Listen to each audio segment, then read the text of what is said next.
Damas y caballeros, excelente noche. Bienvenidos sean a este su canal, La Sinfonía del Pensamiento.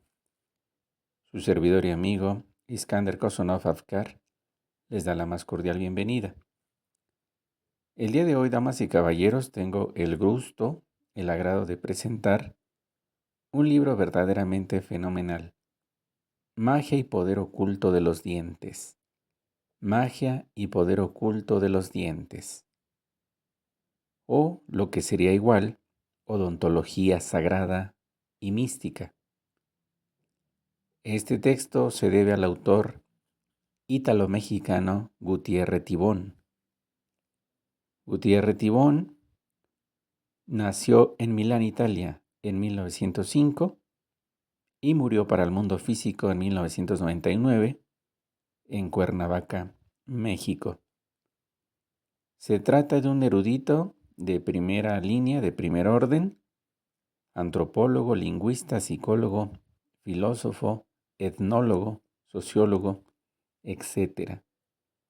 Un verdadero explorador del espíritu, o como lo han llamado los especialistas, un buceador de la realidad. Gutiérrez Tibón. Entonces, el día de hoy, la Sinfonía del Pensamiento se viste de gala al tener presente el pensamiento de Gutiérrez Tibón, Magia y poder oculto de los dientes. Esta obra apareció originalmente en 1972. Se trata realmente de un texto muy singular que reúne contenidos de simbología, psicología, incluso parapsicología, psicoanálisis y desde luego tiene que ver con la mitología y la arqueología mexicana. Entonces, el día de hoy vamos a tener esta odontología cósmica, esta odontología sagrada, esta odontología mítica, esperando sea de su agrado esta aportación. Sin más preámbulos por el momento, damas y caballeros, vamos a abrir el abanico de posibilidades y vamos a comenzar entonces leyendo lo siguiente. Primeramente, una advertencia que hacen los editores de Editorial Posada. Dicen: los sacerdotes dentistas prehispánicos, ¿qué los llevó a incrustar piedras preciosas en sus dientes? El doctor Gutiérrez Tibón descubrió todo un mundo de simbología, psicología y parapsicología oculto en nuestra boca. Muy bien, una vez dicho esto, una vez leída esta pequeña advertencia, vamos de lleno al texto. Las incrustaciones son de jade verde translúcido y de turquesa. Generalmente eran 6 en el maxilar superior, 5 en el inferior. La cavidad en el incisivo central izquierdo, más grande, está vacía. Se ignora qué cemento dental usaron los antiguos mexicanos. Lo cierto es que la adhesión continúa perfecta al cabo de 15 siglos. ¿Qué les parece? Se ignora qué cemento dental usaron los antiguos mexicanos. Lo cierto es que la adhesión continúa perfecta al cabo de 15 siglos. Esto es lo que se comenta en una fotografía de un cráneo hallado en Chiapa de Corzo y que se encuentra en el Museo Nacional de Antropología. De ahí es de donde se hace este análisis. Entonces hallamos incrustaciones que son de jade verde y de turquesa. Por un lado dice, aparecen 6 en el maxilar superior, 5 en el inferior. Y bien, Gutiérrez Tibón señala lo siguiente. ¿Qué pasa con las mutilaciones e incrustaciones dentarias? Porque puede haber muchos especímenes. Por ejemplo, se ha contado casi 1357 especímenes diferentes. Se trata de la mayor colección reunida hasta la fecha. Pero, ¿cuál es la finalidad de estas incrustaciones, de estas mutilaciones dentarias? Vamos a verlo. Gutiérrez Tibón nos dice, cito a Gutiérrez Tibón: creo que Rubín de la Borbolla, quien conoce como pocos el fondo religioso de toda manifestación costumbrista en el México indígena y mestizo, al cabo de 30 años ha cambiado de parecer y opina ahora que las limaduras e incrustaciones tienen un propósito que trasciende los fines estéticos. Repito las últimas líneas. Las limaduras e incrustaciones tienen un propósito que trasciende los fines estéticos. Vamos a ver de qué se trata. Fin de la cita de Gutiérrez Tibón. Un antecedente de esta odontología en el México prehispánico apareció en 1971 debido al autor Samuel Fastlich. También el doctor Caso, Alfonso Caso, el autor de La Ciudad del Sol, nos dice: queda, sin embargo, y a pesar de la acuciosidad con la que se tratan los temas, una interrogante que los antropólogos mexicanos seguimos formulando a los especialistas en odontología prehispánica. ¿Cuál era el objeto de esta decoración de los dientes? ¿Con qué fines se hacía? ¿Indicaba rango, riqueza, posición social, o tenía un fin puramente estético, o estaba fundado en conceptos mágicos o religiosos más profundos? La interrogación queda planteada, pero seguramente en el futuro Fastlich y los otros investigadores podrán resolverla. ¿Qué les parece? Estas son las palabras de Alfonso Caso, el cual está señalando precisamente la inquietud, la incertidumbre que se cierne sobre estas consideraciones del ornamento dentario o los propósitos que podrían estar detrás de este aparente ornamento. Directamente Gutiérrez Tibó se da la tarea de responder y en 1972, en esta su obra, nos dice: las incrustaciones dentarias obedecían a ideas mágico-religiosas y eran privativas de personas de alto rango político y sacerdotal. El mando y el sacerdocio coincidían en la sociedad prehispánica. Repito, las incrustaciones dentarias obedecían a ideas mágico-religiosas y eran privativas de personas de alto rango político y sacerdotal. El mando y el sacerdocio coincidían en la sociedad prehispánica. Fin de la cita de Gutiérrez Tibón. Ahora un pasaje que prácticamente no tiene nada de accesorios, sino que todo me parece esencial. Lo voy a leer tal y como aparece en esta obra. En lo que concierne al material usado en las incrustaciones, el jade, han quedado aclarados sus valores místicos y simbólicos en mi ensayo sobre el mito y la magia del Chalchihuite, que incumben a varias ciencias: lingüística, toponimia, antroponimia, arqueología, etnología, etc. El jade es la piedra con vida y la que da vida, porque se identifica con el sol, el agua, la sangre, el sacrificio, el sustento.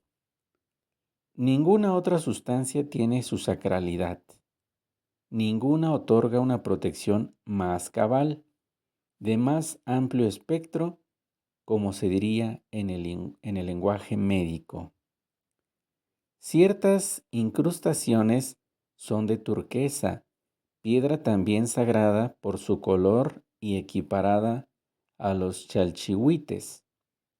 Otras son de pirita de hierro, tienen un brillo metálico parecido al del oro y como tales representan al sol.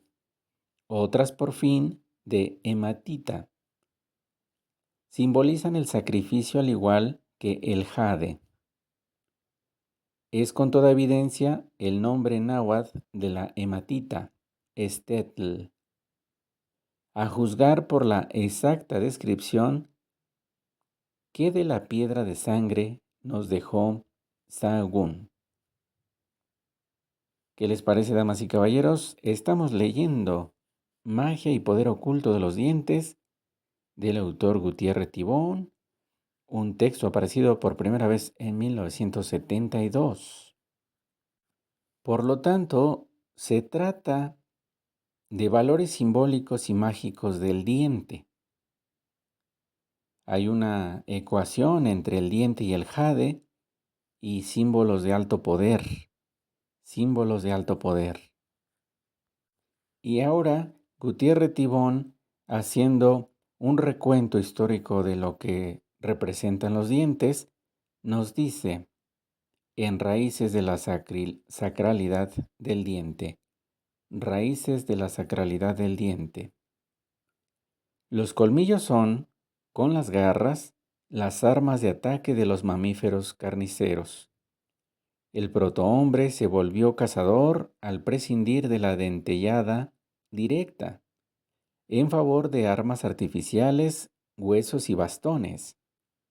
Con todo, conservamos los dientes caninos y los dientes incisivos, vestigios de cierta etapa primigenia de nuestra evolución, en que los dientes nos auxiliaban no solo en la defensa, sino en el ataque.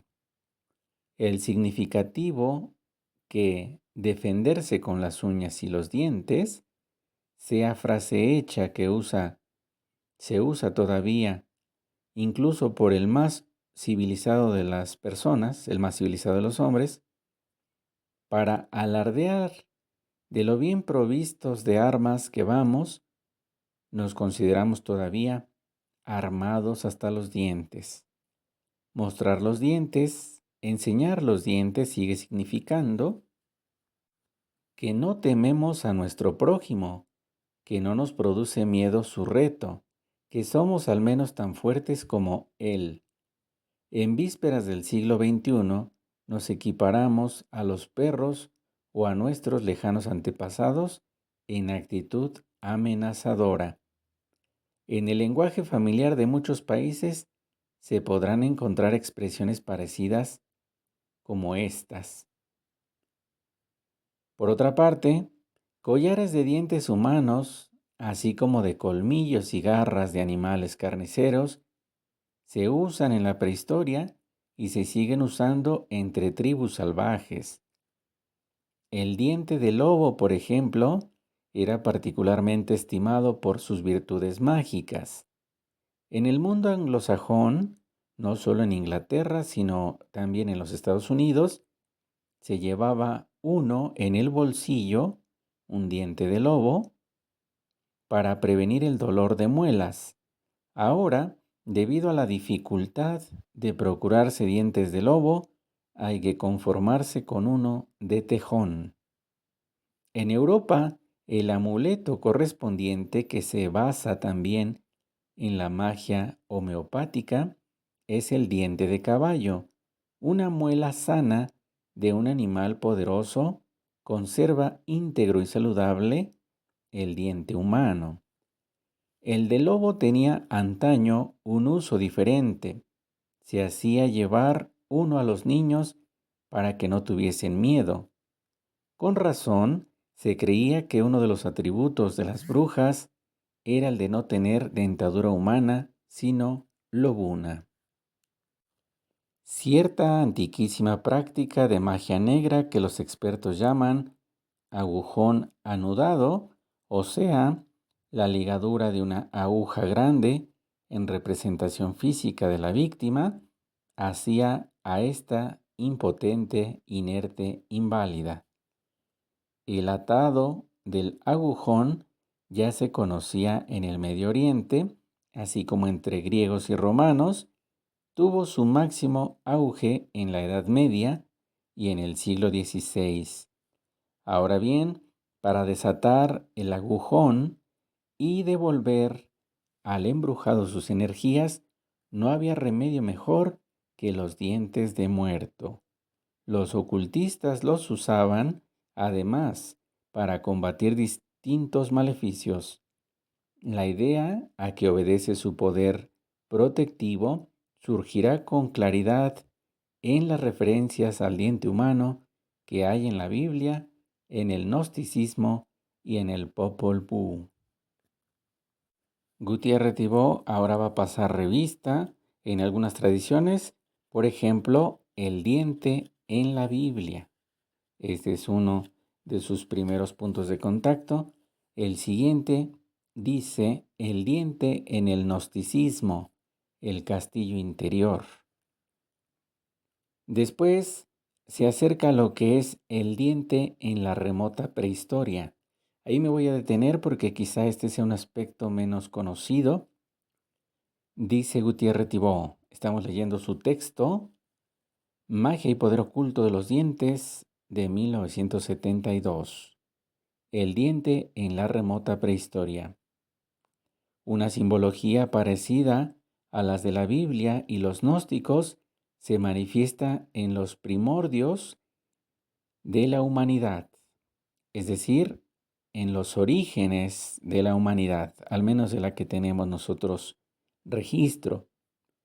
Nos remontamos a una época lejanísima que corresponde a la auriñacense y a las culturas cavernícolas posteriores en Europa.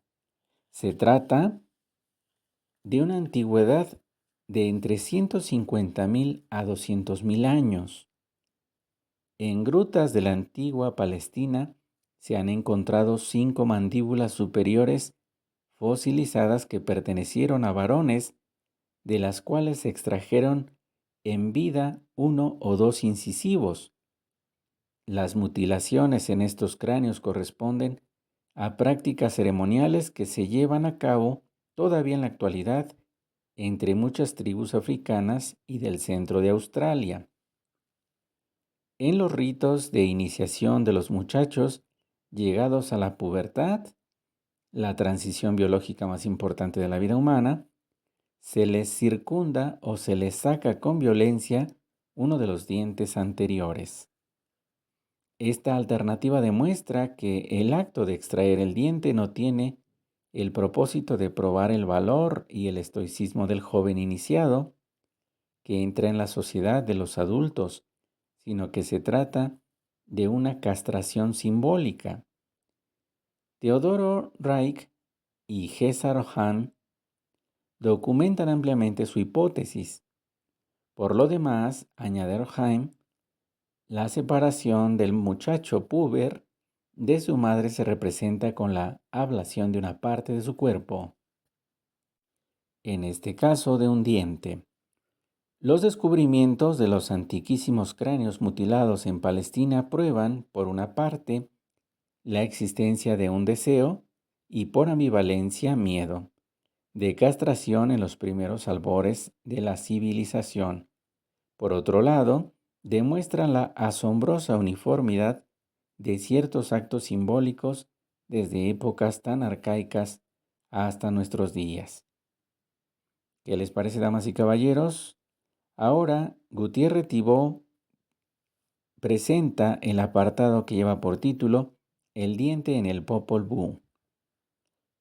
Examinemos las referencias dentarias en el Popol Vuh, el génesis de los mayas quiches. No creo que otros hombres de estudio las hayan enfocado en relación con la antigua odontología mágica. Bakub Kakix 7 Guacamaya, Dios que se jactaba de ser el sol antes de que el astro mayor empezara a iluminar el cielo, es herido en la mandíbula por un tiro de cerbatana que le disparan sus hijos. Dicen estos, le tiramos y le causaremos daño. Y entonces se acabarán sus riquezas, sus jades, sus metales preciosos, sus piedras finas, sus alhajas de que se enorgullece. Y así lo harán todos los hombres, porque no deben envanecerse por el poder ni la riqueza. 7 Guacamaya regresa a su casa sosteniéndose la quijada. Se ha aflojado mi dentadura y mis dientes me hacen sufrir mucho, se queja con su esposa. Sigue el relato. Mientras tanto, se moría el señor del dolor de muelas y solo con gran dificultad podía hablar. Dos ancianos, hombre y mujer, que representan a la pareja de dioses creadores, llegan al lugar donde Bakub Kakix estaba recostado en su trono gritando de dolor. El Señor les suplica, curadme enseguida, tened piedad de mi rostro, pues todo se mueve, mi mandíbula, mis dientes. Muy bien, Señor, bastará con sacar esos dientes y poneros otros en su lugar. Aquí viene el punto culminante. 7 Guacamaya se queja, no está bien que me saquéis los dientes, porque solo por ellos, sus joyas, soy jefe. La insignia de mi dignidad son mis dientes y mis ojos. Nosotros os pondremos otros en su lugar, hechos de hueso molido. Está bien, sacadlos, socorredme. Le sacaron entonces los dientes, pero en su lugar pusieron solo granos de maíz blanco. Al instante decayeron sus facciones y ya no tenía el aspecto de un jefe. Acabaron de despojarlo de las cosas de que se enorgullecía. Así murió 7 Guacamaya. Esta dramática narración no podría manifestar con más claridad la creencia arquetípica relativa a la pérdida de los dientes. En su versión, el doctor Schulz-Jenner pone en claro otro punto importantísimo que pasó desapercibido a los demás traductores y que volveré a tratar en el capítulo sobre incrustaciones dentarias. Es una prueba de mi tesis sobre la razón oculta a la cual obedecieron en el México antiguo. Y ahora Gutiérrez Tibó se da la tarea de emprender el siguiente apartado con el título El diente entre los antiguos nahuas. Examinemos ahora otro documento, también de raíces prehispánicas, que demuestra cómo la equivalencia del quebranto de los dientes con la pérdida del poder y de las energías vitales es un concepto igualmente difundido entre los nahuas. Fray Alonso de Molina no registra el pequeño mundo semántico vinculado con los dientes en su vocabulario de 1571. Por suerte, nos lo ha conservado Fray Andrés de Olmos en su famosa gramática, la primera de ese idioma, que precede al trabajo de Molina en un cuarto de siglo. El náhuatl refleja un mundo mental y mágico común a toda Mesoamérica, cuyas raíces más antiguas aún se encuentran entre los pieles rojas en el norte y los indios amazónicos en el sur. El padre Olmos conocía tan cabalmente el idioma que escribió en él tratados sobre magia y arte adivinatorio. Su gramática esperó la publicación más de 3 siglos. Se dio a luz en París por empeño del notable nahuatlato Remy Simeón en 1875. Los verbos que se forman con tlanti, diente, son una revelación psicológica. Tlantía significa en sentido figurado ser poderoso, ejercer el poder. Homo tlanti equivale a tomado las riendas del gobierno, ha tomado las riendas del gobierno. Tlantlaza, romperse los dientes, corresponde a perder su reputación. Aclara el padre Olmos, Omotlantlas es el que ha caído del estado en que estaba, el que ha hecho bancarrota. El quebranto es el que se ha roto. El quebrado, es el que se ha roto metafóricamente los dientes. Tlantepegua es romperse los dientes, romperle los dientes a alguien, siempre en sentido figurado. Una vez más explica Olmos, Otlantepehualoc significa es humillado, privado del señorío con que se ensoberbecía. Las analogías de las metáforas nahuas con los conceptos del Popol Vuh y de la Biblia son reveladores. También los psicoanalistas se regocijarán leyendo estas líneas, pero no tanto como yo, porque me acerco a grandes pasos a la solución de esa ecuación diente-jade. Ahora en un apartado más nos dice Gutiérrez Tibón, el glifo diente azteca y hebreo fenicio. Para descubrir la razón oculta de las mutilaciones y de las incrustaciones dentarias, especialmente las de jade, en el México antiguo, he averiguado ante todo los valores mágicos del diente, en el pensamiento de ayer y de hoy, valores que persisten desde luego en el mundo de los símbolos y se manifiestan en los sueños. No esperaba con todo encontrar en los mundos maya y náhuatl pruebas no menos diáfanas e incluso más contundentes. El concepto arquetípico se refleja en el Popol Vuh y en la insigne lengua que es patrimonio intelectual de los aztecas. Vimos que el diente es emblema de fuerza, de energía vital, de éxito en la lucha, de autoridad y poderío. Su pérdida representa el hundimiento de todos estos valores. En náhuatl existe otro valor semántico de diente que no se había estudiado en este contexto. Tlan, radical de tlanti, como locativo. En efecto, tlan es una de las más comunes posposiciones en los toponimios mexicanos. Se traduce por junto, cerca, entre, debajo o simplemente lugar de. Así, Mazatlán es lugar del dios venado, Coatlán, lugar del dios culebra, Tecolotlán, lugar del dios búho, Nochistlán, lugar de cochinillas, Ocotlán, lugar de teas, Amatlán, lugar de amates. Podría seguir con centenares de ejemplos más. El diente fijo en su alvéolo es paradigma de lo que está. La representación jeroglífica de Tlán en los nombres de lugares, desde luego, una pareja de muelas. Petatlán está escrito con una estera y un diente. Tochtlán con un conejo y un diente, y así por el estilo. En varios casos se omite el glifo fonético, ya que el tlán se sobreentiende.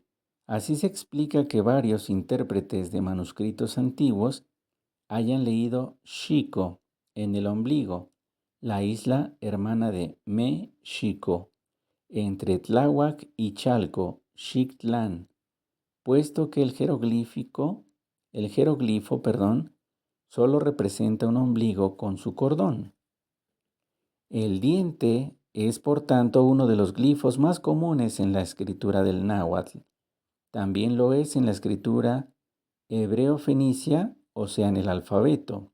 Shin es diente y se presenta como muela, semejante al tlán náhuatl en la famosa lápida de Shabtalba al siglo XIII a.C.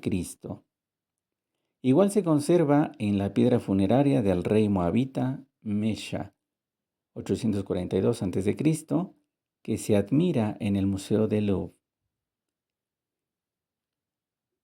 ¿Qué les parece, damas y caballeros? Estamos prácticamente llegando a la recta final de este video, que tiene que ver con la magia y el poder oculto de los dientes, un texto que apareció por primera vez en 1972 debido al gran erudito, al gran especialista Gutiérrez Tibón. Vamos a continuar con más de estos contenidos, esperando que lo que aquí se ha dicho haya sido de su agrado y sea de utilidad para ustedes. Se despide su servidor y amigo Iskander Kosonov Afkar de la Sinfonía del Pensamiento. Muchas gracias por su paciencia, muchas gracias por su preferencia y no nos despedimos. Hasta la próxima, damas y caballeros. Excelente noche y bueno, este es un pretexto más para conocer a Gutiérrez Tibón. Gracias.